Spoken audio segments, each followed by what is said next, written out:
নতুন মার্কিন প্রেসিডেন্টের বিরুদ্ধে বিশ্বের বিভিন্ন দেশে বিক্ষোভ অব্যাহত, সম্পর্ক জোরদারের প্রত্যাশা মিত্রদের। অনুমতি ছাড়াই হেফাজতের পরামর্শে পাঠ্য বইয়ে 29টি পরিবর্তন, সরকারের রাজনৈতিক সিদ্ধান্ত, মন্তব্য শিক্ষাবিদদের। জলবিদ্যুৎ উৎপাদনে নেপালের সাথে সমঝোতার 1 মাসের মধ্যেই আনা হবে ভারতের মধ্য দিয়ে, জানালেন প্রতিমন্ত্রী।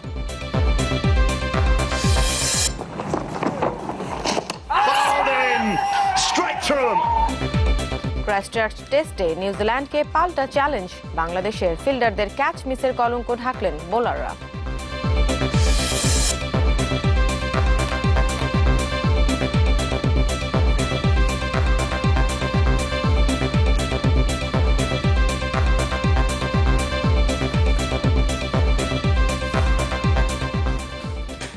আমন্ত্রণ নিউজ 24-এ শুনছিলেন সিলনটি শিরোনাম। আপনাদের সাথে আছি আমরা দুজন, আমি সাবিহা নিগার দৃষ্টি এবং আমি মনজুর আল মতিন।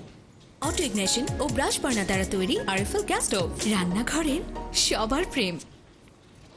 অভিষেকের পরও মার্কিন প্রেসিডেন্ট ডোনাল্ড ট্রাম্প বিরোধী বিক্ষোভ অব্যাহত রয়েছে। যুক্তরাষ্ট্র ছাড়াও যুক্তরাজ্য, অস্ট্রেলিয়া, জার্মানি সহ অন্তত 15টি দেশে ট্রাম্প বিরোধীরা এতে সামিল হন। যদিও ব্রেক্সিট পরবর্তী ব্রিটেনের সাথে ট্রাম্পের বাণিজ্য চুক্তির আগ্রহকে সাধুবাদ জানিয়েছেন ব্রিটিশ পররাষ্ট্রমন্ত্রী বরিস জনসন। আর ট্রাম্পের অভিষেককে মিশ্র প্রতিক্রিয়া যুদ্ধবিধ্বস্ত সিরিয়া আর আফগানিস্তানে। নতুন প্রেসিডেন্টের আমলে কাবুল, ওয়াশিংটনের নিরাপত্তা সহায়তা জোরদার হবে বলে আশা করছে আফগান সরকার। অস্ট্রেলিয়ার সিডনিতে ট্রাম্পের বিরুদ্ধে শনিবার বিক্ষোভে নামে প্রায় 3000 নারী। শুধু অস্ট্রেলিয়া নয়, এমন চিত্র ছিল যুক্তরাজ্যেও। লন্ডনে মার্কিন দূতাবাস ঘেরাও করে বিক্ষোভে নামেন তারা।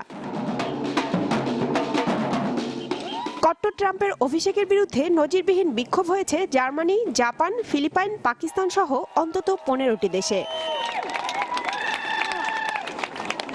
বিক্ষোভ প্রতিবাদ হলেও ট্রাম্পের অভিষেককে স্বাগত জানিয়েছে যুক্তরাষ্ট্রের মিত্র দেশ ব্রিটেন।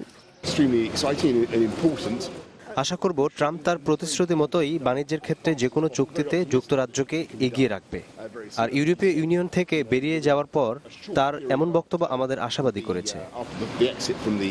ট্রাম্পের দায়িত্ব গ্রহণে মিশ্র প্রতিক্রিয়া যুদ্ধবিধ্বস্ত সিরিয়া ও আফগানিস্তানে। নতুন প্রেসিডেন্টের আমলে কাবুল, ওয়াশিংটন নিরাপত্তা সহায়তা জোরদার হবে, এমনটাই মত আফগান সরকারের। আফগানিস্তানের নিরাপত্তায় মার্কিন সেনাদের সহায়তার বিষয়ে নতুন মার্কিন প্রেসিডেন্টের বক্তব্য আশাব্যঞ্জক। আশা করব তার নেতৃত্বে সন্ত্রাস বিরোধী অভিযান নতুন মাত্রা পাবে। প্রতিবাদ বিক্ষোভের মাঝেও ট্রাম্পকে স্বাগত জানিয়েছে ইসরায়েল, রাশিয়া, ভারত, দক্ষিণ কোরিয়া। রওনক জাহান, চ্যানেল 24। যুক্তরাষ্ট্রের স্বার্থকে প্রাধান্য দেওয়ার প্রত্যয় নিয়ে শুরু হলো ট্রাম্প যুগ। অভিষেক অনুষ্ঠানে ডোনাল্ড ট্রাম্প ঘোষণা দেন, ঐক্যবদ্ধভাবে আমেরিকার হারানো ঐতিহ্য ফিরিয়ে আনা হবে। তবে দায়িত্ব নেয়ার কয়েক ঘন্টার মধ্যেই জারি করেন মার্কিন স্বাস্থ্য সুরক্ষা বিল ওবামা কেয়ারের সংস্কারে নির্বাহী আদেশ। I, Donald John Trump, do solemnly swear. I, Donald John Trump, do solemnly swear. That I will faithfully execute. That I will faithfully execute. Ronald Reagan যে বাইবেলে হাত রেখে শপথ নিয়েছিলেন, 45তম প্রেসিডেন্টও শপথে বেছে নেন সেই ধর্মগ্রন্থ। অভিষেক ভাষণের পুরোটা জুড়েই পূর্বসূরিকে ধন্যবাদ জানানোর পাশাপাশি মার্কিনীদের প্রতিশ্রুতি দিলেন যুক্তরাষ্ট্রকে মহান বানানোর। From this day forward, a new vision will govern our land. এই দিনটি বিশেষ তাৎপর্যময়, কারণ আজ শুধু এক প্রশাসন থেকে অন্য প্রশাসনের কাছে ক্ষমতা হস্তান্তরই নয়, আজকের দিন থেকেই যুক্তরাষ্ট্রকে মহান বানানোর কাজ শুরু। সবার আগে আমেরিকা। ঐক্যবদ্ধভাবে আমেরিকার হারানো ঐতিহ্য ফিরিয়ে আনা হবে। সবাই মিলে যুক্তরাষ্ট্রকে আবার শক্তিশালী বানাবো। We will make America great again. Thank you, God bless you, and God bless America. প্রেসিডেন্টের সম্মানে কংগ্রেসের মধ্যাহ্নভোজেও ছিল প্রতিদ্বন্দ্বী হিলারি ক্লিন্টনের প্রতি কৃতজ্ঞতার ছাপ। President Bill Clinton and Secretary Hillary Clinton was coming today, and I think it's appropriate to say. স্থানীয় সময় দুপুরে প্রেসিডেন্সিয়াল প্যারেড পৌঁছায় হোয়াইট হাউসে। রাস্তার দুধারে সমবেত জনতাকে অভিবাদন জানান ট্রাম্প দম্পতি।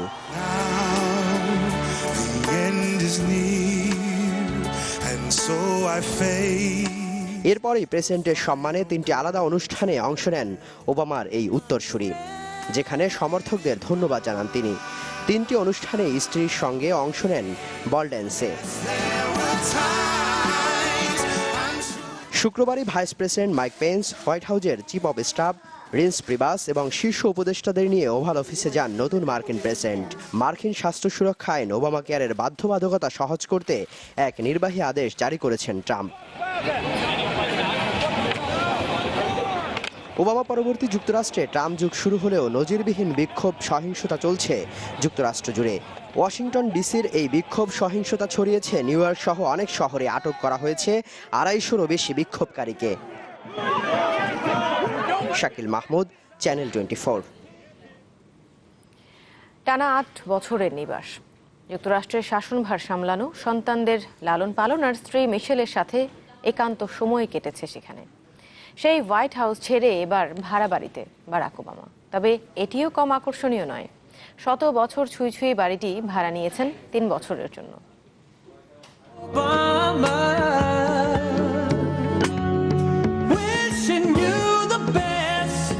হোয়াইট হাউসের এই রুমটিতেই বসে টানা 8 বছর অনেক গুরুত্বপূর্ণ সিদ্ধান্ত নিয়েছেন বারাক ওবামা। 2 মেয়ে মালিয়া সাশার শৈশব থেকে কৈশোর পর্বের অনেকটাই কেটেছে 200 বছরের পুরনো এই সাদা বাড়িতে।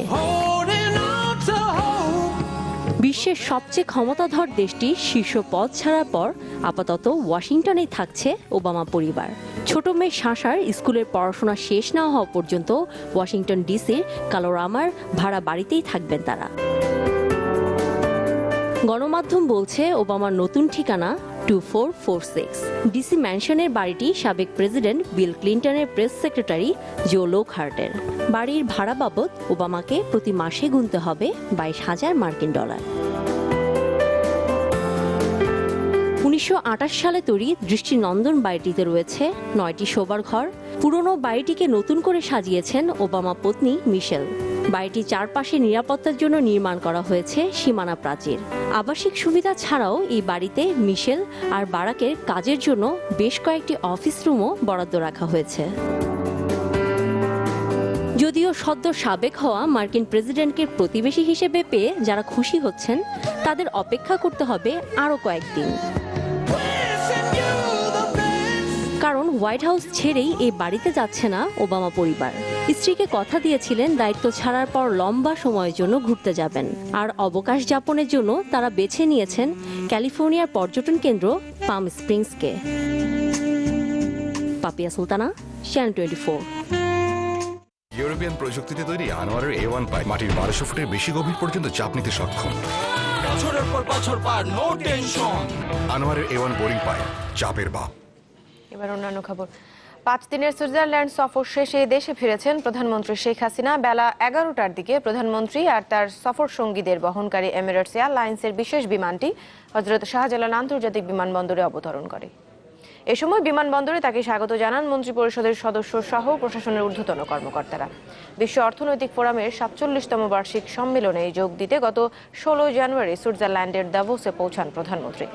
এই সম্মেলনে বাংলাদেশের কোনো নির্বাচিত নেতার অংশগ্রহণ এবারই প্রথম। পানি ব্যবস্থাপনা, আঞ্চলিক সহযোগিতা, জলবায়ু পরিবর্তনের প্রভাব মোকাবেলা সহ বেশ কয়েকটি বিষয়ে বাংলাদেশের অবস্থান তুলে ধরেন তিনি।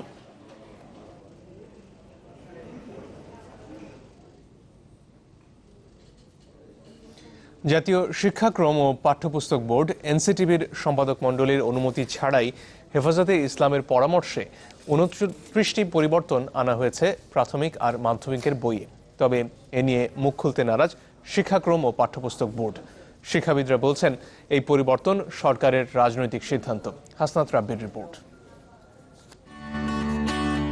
ডান হাতে তোর খড়গ জলে, বাহাত করে শঙ্কাহরণ। রবি ঠাকুরের হৃদয়ে বাংলাদেশ কবিতার 5ম লাইন এটি। এবছর 7ম শ্রেণীর বাংলা বই থেকে বাদ দেওয়া হয়েছে এই কবিতাটিকে। অভিযোগ, এতে বর্ণনা করা হয়েছে দেবী দুর্গাকে। বই নিয়ে এমন স্বেচ্ছাচারিতা বুঝতে পেরেই হয়তো হুমায়ুন আজাদ লিখেছিলেন, যে বই তোমায় দেখাই ভয় সেগুলো কোনো বই নয়, সে বই তুমি পড়বে না। মর্ম না বুঝে 5ম শ্রেণী থেকে বাদ দেওয়া হয়েছে হুমায়ুন আজাদের এই বই কবিতাটিও। বই ঘেটে দেখা গেছে এবছর প্রাথমিক ও মাধ্যমিকে এভাবে বাদ পড়েছে 12টি গল্প কবিতা, আর তার বদলে 17টি গল্প কবিতা প্রবন্ধ যোগ হয়েছে। গত বছর কওমি মাদ্রাসা ভিত্তিক সংগঠন হেফাজতে ইসলাম বাংলাদেশ বিবৃতি দেয় প্রাথমিক ও মাধ্যমিকের পাঠ্য বই নিয়ে। সেখানে 12টি গল্প কবিতা প্রবন্ধ নাস্তিক্যবাদী ও হিন্দুবাদী অভিযোগ করে বাদ দেওয়ার পরামর্শ দিয়েছিল সংগঠনটি। বৃহত্তর সংখ্যাগরিষ্ঠ মুসলমান জাতিসত্তার স্বার্থে যোগ করতে বলা হয়েছিল 17টি লেখা। নতুন বছরের বইয়ে মেনে নেওয়া হয়েছে এসব পরামর্শ। যদিও এ নিয়ে মুখ খুলতে নারাজ শিক্ষাক্রম ও পাঠ্যপুস্তক বোর্ড। বিষয়গুলো নিয়ে তদন্ত চলছে, তাই কথা বলা নিষেধ। আমরা আজকে আমাদের একটা জরুরি কাজ তদন্ত কমিটির কাজ চলছে। না আমরা এখন তদন্ত চলছে, তো কোনো তথ্য বা সাক্ষাৎকার বা কিছু দেব না। এ নিয়ে কয়েকদিন আগে দেশের বিশিষ্ট 85 নাগরিকের পক্ষ থেকে বিবৃতি দেওয়া হয়। তাতে বলা হয়েছে পাঠ্য বইয়ে মৌলবাদ ও সাম্প্রদায়িক মনোবৃত্তির অনুপ্রবেশ ঘটানো হয়েছে। তাদের একজন শিক্ষাবিদ সিরাজুল ইসলাম চৌধুরী। তিনি মনে করেন এ পরিবর্তন সরকারের রাজনৈতিক সিদ্ধান্ত। কোনো একটা বিশেষ গোষ্ঠীকে ছাড় দেওয়া হচ্ছে, তাদের দাবির কাছে সঙ্গে একটা আপোষ করা হচ্ছে, এবং সেইটা খুব দুঃখজনক। যদি এইটা ঘটে থাকে তাহলে তো বোঝাই যাচ্ছে যে এইটা একটা রাজনৈতিক সিদ্ধান্ত, এটা কোনো শিক্ষাগত সিদ্ধান্ত নয়। বইয়ের বিষয় বদলের জন্য 23 জন সম্পাদক সংকলক থাকলেও এ পরিবর্তন আনা হয়েছে কারো অনুমতি ছাড়াই। এবার যে ব্যাপক পরিবর্তনটি ঘটেছে, আমি আমার সহকর্মী যারা, অর্থাৎ একই সঙ্গে যারা রচনা এবং সম্পাদনার সঙ্গে যুক্ত ছিলাম, তাদের সাথেও কথা বলেছি। আমি জানি যে তাদের সাথেও কেউ কথা বলে এই পরিবর্তন করেনি। পাঠ্য বই বিতর্কে প্রতিবাদ জানানো হয়েছে সমাজের বিভিন্ন স্তর থেকে। ভুলের সংশোধন না হলে সম্মিলিতভাবে কঠোর আন্দোলনের হুমকি দিয়েছে প্রগতিশীল সংগঠনগুলো। হাসনাত রাব্বি, চ্যানেল 24, ঢাকা। ডেকো নুডলস, সময়ে অসময়ে সব সময়।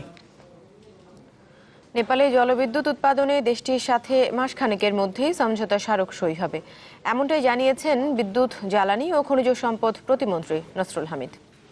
ঢাকা রিপোর্টার্স ইউনিটিতে মিট দ্য প্রেস রিপোর্টার্স অনুষ্ঠানে বিদ্যুৎ প্রতিমন্ত্রী জানান, নেপাল থেকে বাংলাদেশি বিদ্যুৎ সরবরাহে ভারতের কোনো আপত্তি নেই। এছাড়া জলবিদ্যুৎ প্রকল্পে বিনিয়োগে ভুটানের সাথেও আলোচনা অনেক দূরে গিয়েছে বলে জানান নসরুল হামিদ। পরিবেশগত সব বিষয় মাথায় রেখেই রামপালে কয়লা বিদ্যুৎ কেন্দ্র নির্মাণ করা হচ্ছে বলেও দাবি তার। নেপাল থেকে বিদ্যুৎ উৎপন্ন করে আমাদের দেশে নিয়ে আসবো, সেটার ট্যারিফ খুবই অল্প পড়বে, কারণ সেটা হাইড্রো পাওয়ার হবে। সেই একই উপায়ে আমরা ভুটানের কাছে অ্যাপ্রোচ করেছি, আর আশা করছি ত্রিদেশীয় অর্থাৎ ভুটান, ইন্ডিয়া, বাংলাদেশ সহ একসাথে বসে এটাকে একটা ভালো জায়গায় নিয়ে যাওয়া। ভারতের ভূমি ব্যবহার করে আমরা ভুটান এবং নেপাল থেকে বিদ্যুৎ আনবো, এই বিষয়ে ভারতের সম্মতি পাওয়া গেছে। ক্ষতবিক্ষত চেহারা দেখলেই ভয় জাগে, তাই মুখ বেঁধে রাখেন কাপড়ে।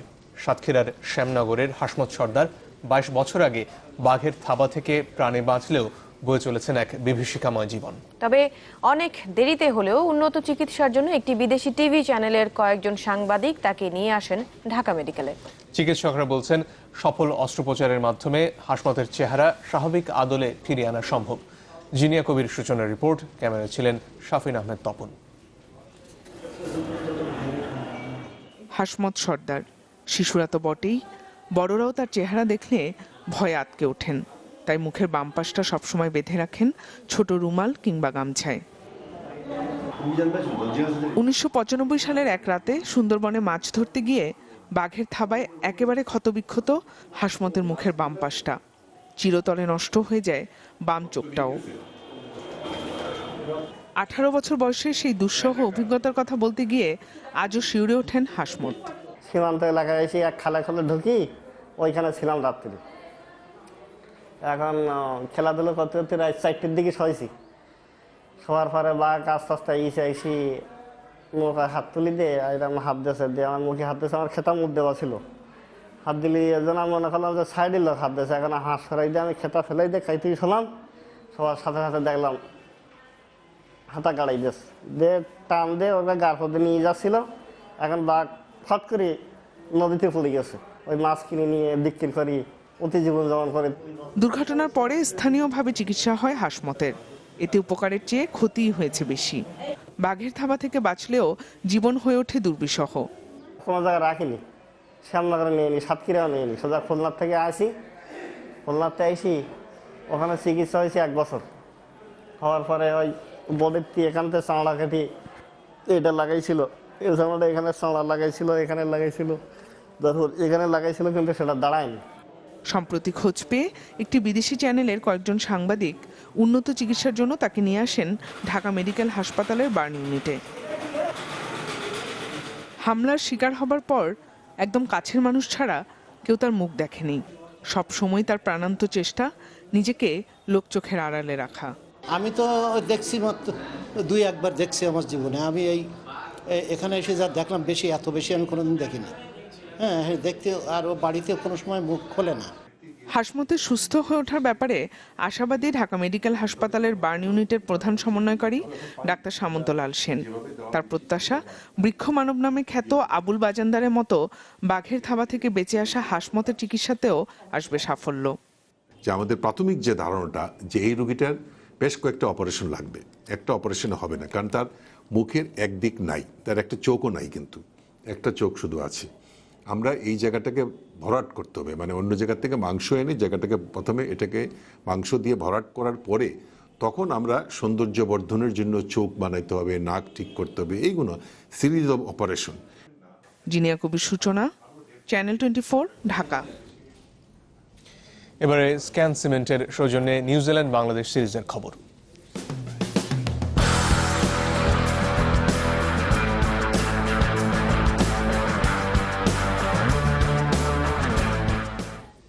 দুর্ভাগ্য আর ক্যাচ মিসের মহড়ার পরও ক্রাইস্টচার্চ টেস্টে ঘুরে দাঁড়ানোর ইঙ্গিত দিচ্ছে বাংলাদেশ। বৃষ্টির বাধায় আগেভাগেই শেষ দ্বিতীয় দিনের খেলা। টাইগাররা এখন এগিয়ে 29 রানে। বাংলাদেশের 289 রানের জবাবে প্রথম ইনিংসে নিউজিল্যান্ড তুলেছে 7 উইকেটে 260 রান। 3 উইকেট নিয়েছেন সাকিব আল হাসান আর 2টি শিকার কামরুল ইসলামের। শুধু মন্দ ভাগ্যই নয়, ক্রাইস্টচার্চ টেস্টের দ্বিতীয় দিন ছিল ক্যাচ মিসের মহড়াও। দিনের শুরুতে ক্যাচ ফেলেন মাহমুদুল্লাহ, কিছুক্ষণ পর সাব্বির রহমান, প্রাণ ফিরে পান জিত রাভাল।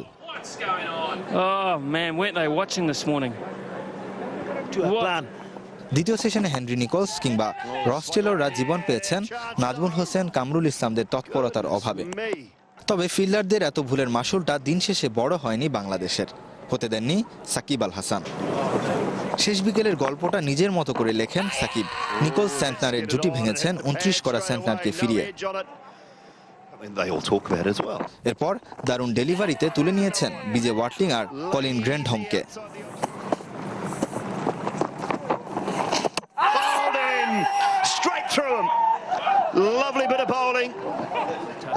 সাফল্যের শুরুটা কামরুল ইসলামের কল্যাণে। প্রথম ওভারে নিয়েছেন 2 উইকেট। জিত রাভাল আর ভয়ঙ্কর কেন উইলিয়ামসন ফিরেছেন ওই ওভারে। মাঝে দেয়াল হয়ে দাঁড়িয়েছিলেন টম ল্যাথাম, সঙ্গী রস টেলর। শেষ 7 টেস্টে ল্যাথামের ষষ্ঠ হাফ সেঞ্চুরির সঙ্গে তৃতীয় কিউই ব্যাটসম্যান হিসেবে রস টেলরের 6000 রানে বড় সংগ্রহের পথে ছিল নিউজিল্যান্ড।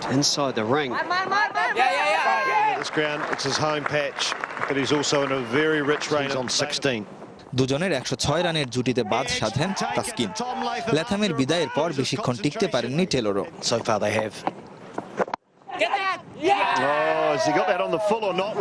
শেষ সেশনে বৃষ্টির বাধায় খেলা হয়নি 19 ওভার।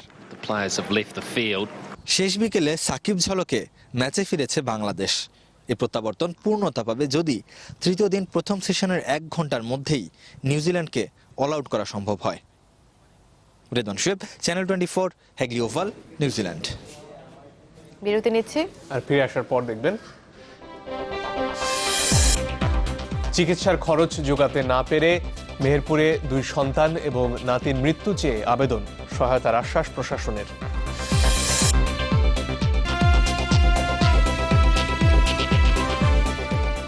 আবারও আমন্ত্রণ, দেখছেন নিউজ 24। জনগণের স্বার্থে নির্বাচন কমিশন পুনর্গঠনের জন্য রাষ্ট্রপতি একটি নিরপেক্ষ সার্চ কমিটি গঠন করবেন এমন প্রত্যাশার কথা জানিয়েছেন বিএনপি মহাসচিব মির্জা ফখরুল ইসলাম আলমগীর। সকালে রাজধানীর ইঞ্জিনিয়ার্স ইনস্টিটিউশনে জিয়া পরিষদের প্রতিনিধি সম্মেলনে তিনি একথা বলেন। তিনি নিঃসন্দেহে জনগণের আশা আকাঙ্ক্ষা পূরণ করবার জন্য বাংলাদেশের মানুষের চোখের ভাষা বুঝে তিনি এমন একটি সার্চ কমিটি গঠন করবেন যে সার্চ কমিটি অবশ্যই নিরপেক্ষ হবে, যোগ্য হবে ও সঠিক নির্বাচন কমিশন গঠন করতে সক্ষম হবে। এটাই আমাদের। পুলিশ মহাপরিদর্শক একেএম শহীদুল হক বলেছেন, এমপি লিটন হত্যার রহস্য এখনো পরিষ্কার নয়, তবে রহস্য উদ্ঘাটনে নিরপেক্ষভাবে কাজ করছে পুলিশ। দুপুরে পুলিশ সদর দপ্তরে পুলিশ সপ্তাহ উপলক্ষে সংবাদ সম্মেলনে তিনি একথা বলেন। এখন পর্যন্ত এটা একেবারে সম্পূর্ণভাবে ডিরেকশনটা হয়নি আমাদের, তো বেশ কতগুলি লাইনে আমরা আগাচ্ছি। তো আমি আশাবাদী যেভাবে আমরা আগাচ্ছি, আশাবাদী এটা ডিরেকশন হয়ে যাবে। সম্পূর্ণভাবে ক্লিয়ার ডিরেকশন হয়ে যাবে তখন আপনাদেরকে দেখে আমরা বলবো। তবে আমরা নিরপেক্ষভাবে পেশার দায়িত্ব নিয়ে কাজ করছি। এদিকে এমপি লিটন হত্যার পর গাইবান্ধার সাদুল্লাপুরে নিখোঁজ হওয়া স্থানীয় 4 নেতার মধ্যে বাকি 2 জনেরও সন্ধান মিলেছে। গতকাল গভীর রাতে বাড়িতে ফিরে আসেন পার্বতীপুরের খোলাহাটি থেকে ইউনিয়ন আওয়ামী লীগ নেতা মাইদুল ইসলাম প্রিন্স এবং যুবদল নেতা শফিউল ইসলাম শাপলা। রাত 1টার দিকে ফোন করে নিজেদের অবস্থান সম্পর্কে জানান প্রিন্স, তবে অপহরণকারীদের সম্পর্কে কিছুই বলতে পারেননি তারা। গত 10 এবং 11 জানুয়ারি সাবেক UP chairman Monowarul Hasan Jim Mondal, Naldanga union Awami লীগের প্রচার ও প্রকাশনা সম্পাদক মাইদুল ইসলাম প্রিন্স, ছাত্রলীগ নেতা সাদিকুল ইসলাম সাদেক এবং নলডাঙ্গা ইউনিয়ন যুবলীগের সহ সাধারণ সম্পাদক শফিউল ইসলাম শাপলা নিখোঁজ হন। তাদের সন্ধানে বিক্ষোভ সমাবেশ ও থানা ঘেরাও করে দলীয় নেতাকর্মীরা। কয়েকদিন আগে ফিরে আসেন জিম মণ্ডল আর সাদেক।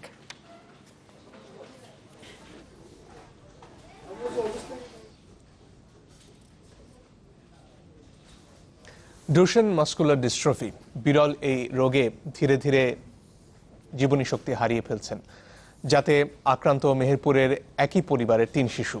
এই রোগের কোনো ওষুধ না থাকায় চিকিৎসা নিয়ে হিমশিম খাচ্ছেন পরিবারের সদস্যরা। এরই মধ্যে জায়গা জমি বেচে নিঃস্ব পরিবারটি আক্রান্তদের মৃত্যুর অনুমতি চেয়ে আবেদন করেছে জেলা প্রশাসনের কাছে। মেহেরপুর থেকে রাশেদুজ্জামানের রিপোর্ট। মেহেরপুর শহরের বেরপাড়া সবুর 24 বছরের তরুণ, কিন্তু শারীরিক শক্তি হারিয়েছেন অনেক আগেই। ডুশেন মাস্কুলার ডিস্ট্রফি নামে ভয়াবহ ব্যাধিতে আক্রান্ত হয়ে এখন বিছানায় তার দুনিয়া। শুধু সবুরই নন, এই রোগে আক্রান্ত হয়েছেন তার ছোট ভাই রায়হানুল এবং 8 বছরের ভাগ্নে সৌরভ। আমাকে স্কুলে যাই, আমার দেখে খারাপ লাগে, আমার মন বলে যে স্কুলে যাই আমি, আমরা 3 ভাই বোন, 3 ভাই বোনের ভিতরে আমার 2টা ভাই অসুস্থ এবং আমার ছেলেটা অসুস্থ। 2001 সাল থেকে এই 3 জনের চিকিৎসার ব্যয় বহন করে আসছেন ক্ষুদ্র ব্যবসায়ী তোফাজ্জল হোসেন। এরই মধ্যে বিক্রি করেছেন দোকান, জায়গা জমি, হয়েছেন ঋণগ্রস্ত। সব হারিয়ে এখন তোফাজ্জলের চোখে যখন অন্ধকার, তখন মেহেরপুর জেলা প্রশাসকের কাছে 2 ছেলে ও নাতির মৃত্যু কামনা করে আবেদন করেছেন। লিখেছেন, হয় তাদের চিকিৎসার দায়িত্ব নেওয়া হোক, না হলে মেরে ফেলার অনুমতি দেওয়া হোক। আর্থিক সম্বল যা ছিল সবকিছু ওদের পিছনে শেষ করেছি, এখন আর আমাদের কিছুই করণীয় নাই। আমরা লাস্টে ডিসি সাহেবের কাছে আবেদন করেছি যে আমাদের মৃত্যুর অনুমতি দেওয়া হোক। আবেদনটি নাড়াও দিয়েছে জেলা প্রশাসনকে, তাই ভুক্তভোগী পরিবারটির পাশে দাঁড়ানোর আশ্বাস তাদের। তো আমরা আশা করি যে আমরা প্রশাসন বা আমরা যারা চারপাশে আছি সবাই মিলে এই পরিবারটির জন্য আমরা আমাদের আপ্রাণ করার চেষ্টা করবো আর কি।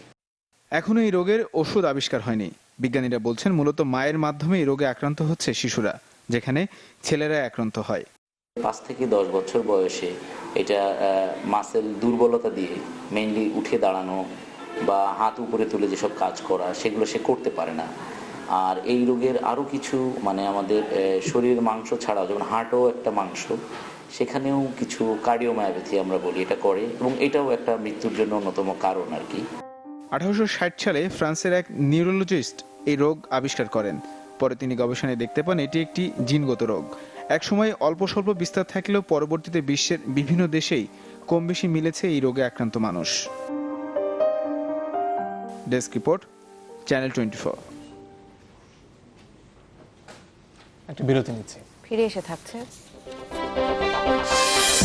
94 উপজেলায় মুক্তিযোদ্ধা যাচাই বাছাই কার্যক্রম শুরু। সঠিক তালিকার পর দেয়া হবে ডিজিটাল সনদ, জানালেন নৌমন্ত্রী।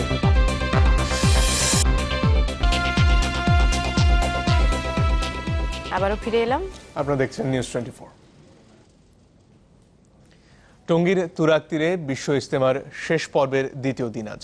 আগামীকাল বেলা 11টা থেকে 11:30টার মধ্যে আখেরি মোনাজাত শেষে এই বছরের আয়োজন শেষ হবে। মোনাজাত উপলক্ষে কঠোর নিরাপত্তা ব্যবস্থা নেওয়া হয়েছে বলে জানিয়েছেন গাজীপুরের পুলিশ সুপার। তিনি বলেন, আজ মধ্যরাত থেকে কাল মোনাজাত শেষ না হওয়া পর্যন্ত কয়েকটি রাস্তায় যান চলাচল বন্ধ থাকবে। এদিকে সকাল থেকেই নিজ নিজ খিত্তায় ভাগ হয়ে ইবাদত বন্দেগীতে মশগুল ধর্মপ্রাণ মুসলমানরা। আলোচনা চলছে ধর্মীয় নানা বিষয়ের উপর।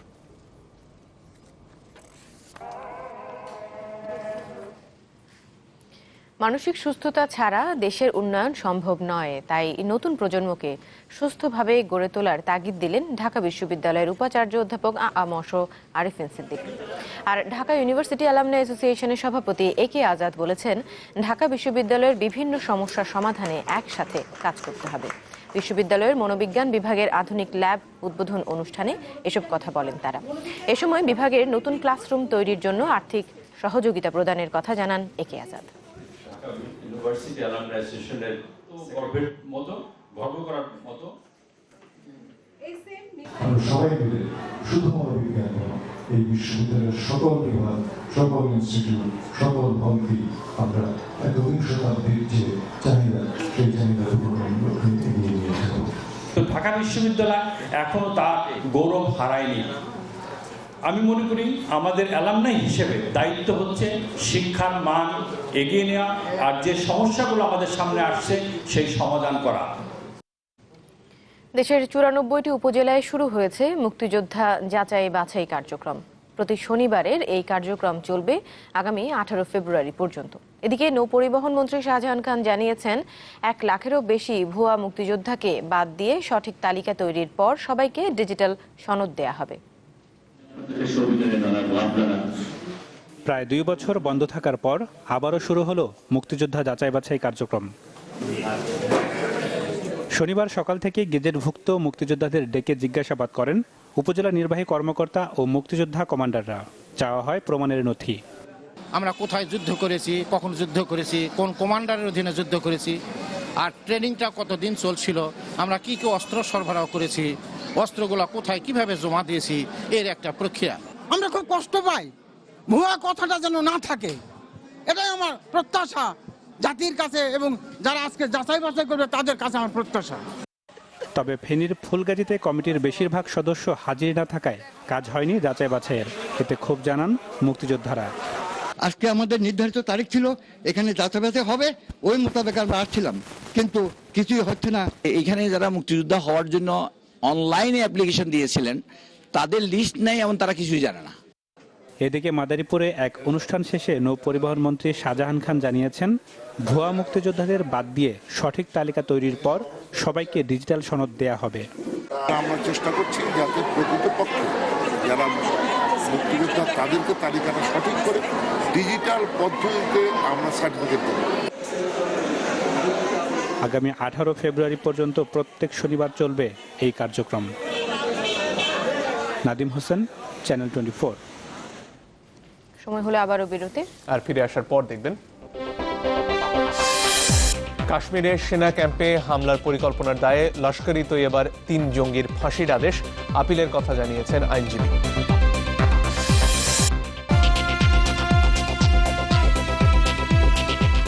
আবারও আমন্ত্রণ, আপনারা দেখছেন নিউজ 24। বঙ্গবন্ধু মেডিকেল বিশ্ববিদ্যালয়ের চলমান সংকট নিরসনে স্বাস্থ্যমন্ত্রীর শরণাপন্ন হবে কর্তৃপক্ষ, এমনটাই জানিয়েছেন উপাচার্য অধ্যাপক কামরুল হাসান খান। দুপুরের সংবাদ সম্মেলনে তিনি বলেন, তদন্তে তিনি দোষী প্রমাণিত হলে যে কোনো শাস্তি মাথা পেতে নেবেন। বঙ্গবন্ধু মেডিকেলে নার্স নিয়োগ নিয়ে চিকিৎসকদের দুটি পক্ষের মধ্যে বিরোধ চলছে। না, যদি আমার বিরুদ্ধে প্রমাণ হয়, সেখানে ধরেন যে যারা দায়িত্বপ্রাপ্ত আছে তারা যা সিদ্ধান্ত নেবে আমি সেটা মেনে নেব। কারণ আমি যেহেতু একজন আসামি কাঠগড়ায়, সেখানে তো আমি তো ডিসিশন নিতে পারবো না। সে কারণে আমাদের এখানে কর্তৃপক্ষ যারা আছেন তারা না বলে হায়ার অথরিটি দেখবে, সেটি নিয়ে কোনো সমস্যা নাই। বিশ্বের সবচেয়ে বড় ব্যবহারিক ক্লাসের পর এবার আরও একটি ইতিহাসের সাক্ষী হলেন কিশোরগঞ্জের মানুষ। বাজিতপুর উপজেলা প্রশাসনের উদ্যোগে এবার একসাথে 5,000 শিক্ষার্থী অংশ নিলেন বই পড়া উৎসবে। সকালেই এই আয়োজন শুরু হয় শহরের মধ্য ভাগলপুর ঈদগাহ মাঠে। মাধ্যমিক পর্যায়ের 5,000 শিক্ষার্থী একযোগে তাদের বাংলা বইয়ে থাকা মুক্তিযুদ্ধ বিষয়ক রচনা পাঠ করেন। আয়োজকরা বলছেন যে এটি দেশের সবচেয়ে বড় বই পড়া উৎসব, যার মাধ্যমে শিক্ষার্থীদের বই পড়ার অভ্যাস গড়ে উঠবে। বছরের এই দিনটিকে বই পড়া দিবস হিসেবেও ঘোষণার দাবি জানান আয়োজকরা।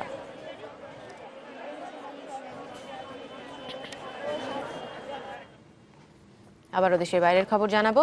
কাশ্মীরের সেনা ক্যাম্পে হামলার পরিকল্পনার দায়ে পাকিস্তান ভিত্তিক জঙ্গি সংগঠন লস্করে তৈয়বার 3 সদস্যকে মৃত্যুদণ্ডের আদেশ দিয়েছেন পশ্চিমবঙ্গের একটি আদালত। 2007 সালে পাকিস্তান থেকে বাংলাদেশ হয়ে অবৈধভাবে ভারতে ঢোকার সময় তাদের আটক করে বিএসএফ। পরে জিজ্ঞাসাবাদে কাশ্মীরের সেনা ক্যাম্পে বোমা হামলা চালানোর প্রস্তুতির কথা জানান তারা। দীর্ঘদিন বিচার প্রক্রিয়া চলার পর তাদের ফাঁসির আদেশ দেন বনগাঁ আদালত। রায়ের বিরুদ্ধে উচ্চ আদালতে যাওয়ার কথা জানিয়েছেন দণ্ডপ্রাপ্তদের আইনজীবী।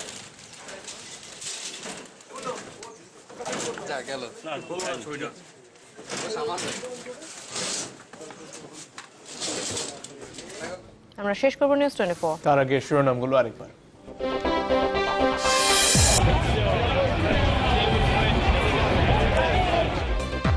নতুন মার্কিন প্রেসিডেন্টের বিরুদ্ধে বিশ্বের বিভিন্ন দেশে বিক্ষোভ অব্যাহত, সম্পর্ক জোরদারের প্রত্যাশা মিত্রদের। অনুমতি ছাড়াই হেফাজতের পরামর্শে পাঠ্য বইয়ে 29টি পরিবর্তন, সরকারের রাজনৈতিক সিদ্ধান্ত মন্তব্য শিক্ষাবিদদের। জলবিদ্যুৎ উৎপাদনে নেপালের সাথে সমঝোতা 1 মাসের মধ্যেই আনা হবে ভারতের মধ্য দিয়ে, জানালেন প্রতিমন্ত্রী।